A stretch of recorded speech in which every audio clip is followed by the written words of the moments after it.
नाशिकच्या पंचवटीत jogging track असलेल्या Shrikrishna garden समोर साकारलाय 7 मजली देवीदास हाईट प्रकल्प। मग येताय ना आजच आपला फ्लॅट बुक करायला देवीदास हाईट्स मध्ये। आमचा मोबाईल क्रमांक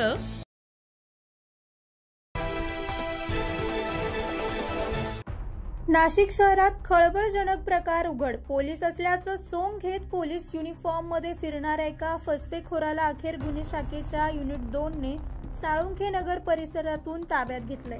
हा आरोपी तब्बल 9 महिन्यांपासून फरार होता। नाशिक शहरात बोगस पोलीस अधिकाऱ्याने 9 महिने थैमान घातल्यानंतर गुन्हे शाखेच्या युनिट 2 ने मोठी कामगिरी केली। सागर विष्णू पवार असं या आरोपीचं नाव असून तो प्रत्यक्षात खाजगी नोकरी करणारा असतानाही स्वतःला पोलीस असल्याचं भासवत होता। सन 2017 पासून तो पोलीस युनिफॉर्म घालून फिरत होता आणि विशेष म्हणजे त्याने स्वतःसाठी पोलीस उपनिरीक्षक आणि सहाय्यक पोलीस निरीक्षक या नावाने बनावट नेमप्लेट तयार केल्या होत्या।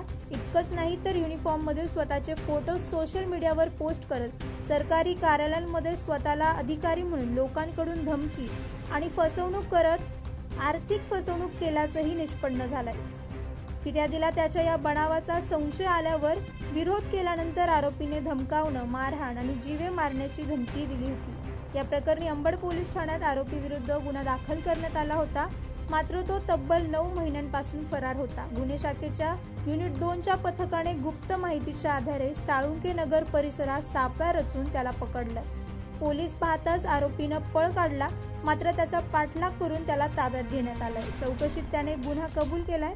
सध्या आरोपीला अंबड पोलीस ठाण्यात पुढील कारवाईसाठी हजर करण्यात आलंय। बोगस अधिकारी म्हणून समाजात फसवणूक करणाऱ्या आरोपीला पोलिसांनी अटक करून आणखी एका गुन्ह्याचा पर्दाफाश केलाय।